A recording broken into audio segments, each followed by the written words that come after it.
28শে ফেব্রুয়ারি 2026। এই তারিখটি ইতিমধ্যেই ইতিহাসে লেখা হয়ে গেছে, কারণ এই দিনই আমেরিকা এবং ইসরায়েলের যৌথ অভিযানে ইরানের supreme leader Ayatollah Ali Khamenei নিহত হন।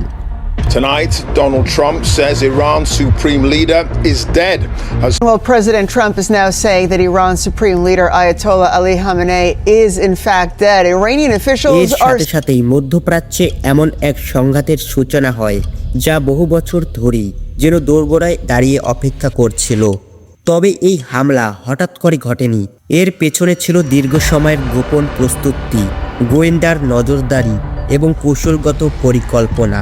আন্তর্জাতিক সংবাদ সংস্থার সূত্র অনুযায়ী মার্কিন গোয়েন্দা সংস্থা সিআইএ বহু মাস ধরে খামেনির প্রতিটি পদক্ষেপের উপর নজর রাখছিল। তিনি কোথায় যান, কোথায় থাকেন, কাদের সঙ্গে বৈঠক করেন, সব কিছুই নজরদারির আওতায় ছিলেন। এমনকি 2025 সালের জুন মাসে ডোনাল্ড ট্রাম্প প্রকাশ্যে বলেছিলেন যে যুক্তরাষ্ট্র জানে খামেনি কোথায় অবস্থান করছেন এবং চাইলে তাকে হত্যা করা সম্ভব। তখন হয়তো ইরান এই বক্তব্যকে ততটা গুরুত্ব দিয়ে নেয়নি। গোয়েন্দা সংস্থাগুলোর সবচেয়ে বড় সাফল্য ছিল একটি নির্দিষ্ট তথ্য: খামেনি তার শীর্ষ উপদেষ্টার সঙ্গে একটি গুরুত্বপূর্ণ বৈঠকে অংশ নিতে যাচ্ছেন। এই নিশ্চিত তথ্যই পুরো অপারেশনকে সবুজ সংকেত দেয়। মূলত সেই বৈঠকটি শনিবার সন্ধ্যায় তেহরানে হওয়ার কথা ছিল, কিন্তু ইসরায়েলি গোয়েন্দা সংস্থা জানতে পারে যে বৈঠকটি সকালে শুরু হয়েছে এবং তার সঠিক অবস্থানও শনাক্ত করা হয়েছে। বৈঠকটি হচ্ছিল তেহরানের কেন্দ্রস্থলে অবস্থিত একটি উচ্চ নিরাপত্তা কম্পাউন্ডে, যেখানে ইরানের শীর্ষ রাজনৈতিক এবং নিরাপত্তা নেতৃত্ব উপস্থিত ছিল। সিআইএ নিশ্চিত তথ্য পায় যে সেই সময় খামেনি সেখানে অবস্থান করছেন। নিউ ইয়র্ক টাইমসের প্রতিবেদনে বলা হয়, এই তথ্য পাওয়ার সঙ্গে সঙ্গেই আমেরিকা এবং ইসরায়েল সিদ্ধান্ত নেয় যে এই সুযোগ হাতছাড়া করা যাবে না। তাই হামলার নির্ধারিত সময় এগিয়ে আনা হয়। ওয়াশিংটনের মধ্যরাত পেরোনোর কিছুক্ষণ পরেই ডোনাল্ড ট্রাম্প এই অভিযানে অনুমোদন দেন। এই সময়টি গুরুত্বপূর্ণ ছিল, কারণ জেনেভায় ওমানের মধ্যস্থায় যুক্তরাষ্ট্র এবং ইরানের মধ্যে হওয়া আলোচনা ব্যর্থ হয়েছিল এবং কোনো সমাধান বের হয়নি। ইসরায়েলে সকাল প্রায় 6টার দিকে ফাইটার জেটগুলো তাদের ঘাঁটি থেকে উড্ডয়ন করে। এসব জেট দীর্ঘ পাল্লার এবং অন্তত নির্ভুল ক্ষেপণাস্ত্রে সজ্জিত ছিল। প্রায় 2 ঘন্টা পর তেহরানের সময় সকাল 9:40 ক্ষেপণাস্ত্রগুলো তাদের লক্ষ্যবস্তুতে আঘাত হানে। নিউ ইয়র্ক টাইমস একটি ইসরায়েলি প্রতিরক্ষা কর্মকর্তার উদ্ধৃতি দিয়ে জানান, হামলাটি একসঙ্গে একাধিক স্থানে পরিচালিত হয়। এর মধ্যে একটি ছিল সেই উচ্চ নিরাপত্তা কম্পাউন্ড যেখানে ইরানের শীর্ষ রাজনৈতিক ও সামরিক নেতৃত্ব উপস্থিত ছিল। ইরান সম্ভাব্য হামলার আশঙ্কা করলেও কখন এবং কোথায় আঘাত আসবে তা তারা বুঝতে পারেননি। এই কারণে ইসরায়েল কৌশলগত চমক অর্জন করতে সক্ষম হন। স্যাটেলাইট চিত্রে দেখা যায় যে খামেনির সেই নিরাপত্তা কম্পাউন্ড সম্পূর্ণভাবে ধ্বংস হয়ে গেছে। 1 মার্চ সকালে ইরানের রাষ্ট্রায়ণ টেলিভিশন আনুষ্ঠানিকভাবে খামেনির মৃত্যুর খবর নিশ্চিত করে। টেলিভিশনের পর্দায় কালো ব্যানার দেখানো হচ্ছিল এবং তার পুরনো ছবি প্রচার করা হচ্ছিল। এই হামলায় খামেনি একা নিহত হননি, তার মেয়ে, তার জামাই এবং তার নাতনিও নিহত হন। ইরানের বিচার বিভাগ আরও নিশ্চিত করে যে খামেনির শীর্ষ উপদেষ্টা আলী শামখানি এবং আরজিসির জেনারেল মোহাম্মদ বাকপুরও এই হামলায় নিহত হয়েছেন। অনেক বিশ্লেষকের মতে এই এক হামলাতে ইরানের প্রায় পুরো শীর্ষ নেতৃত্ব ধ্বংস হয়ে যায়। তবে একটি গুরুত্বপূর্ণ নাম এই হামলা থেকে বেঁচে যায়: আলী লারিজানি। ইরানের সুপ্রিম ন্যাশনাল সিকিউরিটি কাউন্সিলের প্রধান লারিজানি পরে এক বিবৃতিতে বলেন, ইরানের সাহসী সৈনিক ও জনগণ এই আন্তর্জাতিক শত্রুদের উপযুক্ত জবাব দেবে। খামেনির মৃত্যুর খবর প্রকাশের পর আইআরজিসির তাদের অফিসিয়াল টেলিগ্রাম চ্যানেলে একটি বিবৃতি দেয়। সেখানে বলা হয়, ইরানের জনগণের প্রতিশোধ নেওয়ার হাত কখনো থামবে না এবং খুব শীঘ্রই ইতিহাসের সবচেয়ে শক্তিশালী পাল্টা আক্রমণ দেখা যাবে।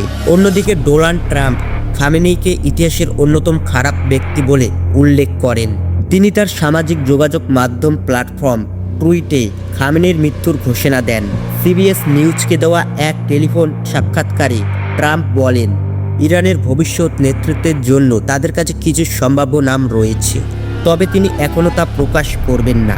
এই অপারেশন কোনো হঠাৎ নেওয়ার সিদ্ধান্ত ছিল না, এটি ছিল বহু মাসের পরিকল্পনা ও প্রস্তুতির ফল। শনিবারের ঘটনার 2 দিন আগে জেনেভায় ওমানের মধ্যস্থায় যুক্তরাষ্ট্র ও ইরানের মধ্যে আলোচনা হয়েছিল, কিন্তু সেই আলোচনা ফলহীন ছিল। রাশিয়ার সাবেক প্রেসিডেন্ট দিমিত্রি মেদভেদেভ মন্তব্য করেন যে সেই আলোচনা ছিল এক ধরনের আনুষ্ঠানিকতা মাত্র এবং আসলে কেউই সমাধান খুঁজতে আগ্রহী ছিল না। আয়াতুল্লাহ আলী খামেনি 1989 সাল থেকে ইরানের সুপ্রিম লিডার ছিলেন। তার আগে এই পদে ছিলেন ইসলামিক বিপ্লবের নেতা আয়াতুল্লাহ রুহুল্লাহ খমেনি। 1989 সালে খমেনির মৃত্যুর পর খামেনি সুপ্রিম লিডারের দায়িত্ব গ্রহণ করেন এবং পরবর্তী 36 বছর ধরে ইরানের প্রতিটি গুরুত্বপূর্ণ নীতি নির্ধারিত করেন। ইরানের শাসন ব্যবস্থায় সুপ্রিম লিডারের হাতে সর্বোচ্চ ক্ষমতা থাকে। সরকার, সেনাবাহিনী এবং বিচার বিভাগ সবকিছুর উপর তার চূড়ান্ত নিয়ন্ত্রণ থাকে। রাষ্ট্রপতি এবং নির্বাচিত সরকার দৈনিক প্রশাসনিক কাজ পরিচালনা করলেও প্রকৃত ক্ষমতা সবসময় সুপ্রিম লিডারের হাতেই থাকে। খামেনির শাসন আমলে ইরান একটি জটিল রাজনৈতিক কাঠামো তৈরি করে, যেখানে ধর্মীয় নেতৃত্ব এবং সীমিত গণতন্ত্র দুটোই একসঙ্গে বিদ্যমান ছিল। পশ্চিমা বিশ্বের সঙ্গে বিরোধিতা ছিল তার রাজনৈতিক অবস্থানের অন্যতম বৈশিষ্ট্য। তিনি দেশের অভ্যন্তরীণ বিরোধ কঠোরভাবে দমন করেন এবং মধ্যপ্রাচ্যের বিভিন্ন প্রক্সি গোষ্ঠীকে সমর্থন দিয়ে ইরানের প্রভাব বাড়ানোর চেষ্টা করেন। হিজবুল্লাহ, হামাস এবং ইয়েমেনের হুতি বিদ্রোহী এই গোষ্ঠীগুলো ছিল সেই কৌশলের অংশ। তবে সাম্প্রতিক কয়েক বছরে খামেনির প্রভাব ধীরে ধীরে কমতে শুরু করে। 2023 সালের অক্টোবরে হামাস ইসরায়েলের উপর বড় আক্রমণ চালায়। এরপর যুদ্ধ শুরু হয় এবং ইসরায়েল হামাসকে ব্যাপকভাবে দুর্বল করে দেয়। পরে লেবাননে হিজবুল্লাহর উপর বড় ধরনের হামলা হয়। একই সময়ে সিরিয়ার বাশার আল আসাদের ক্ষমতায় পরিবর্তন ঘটে, ফলে মধ্যপ্রাচ্যের ইরানের প্রভাব দ্রুত কমতে থাকে। 2025 সালের জুন মাসে ইসরায়েল এবং পরে যুক্তরাষ্ট্র টানা 12 দিন ধরে ইরানের উপর বিমান হামলা চালায়।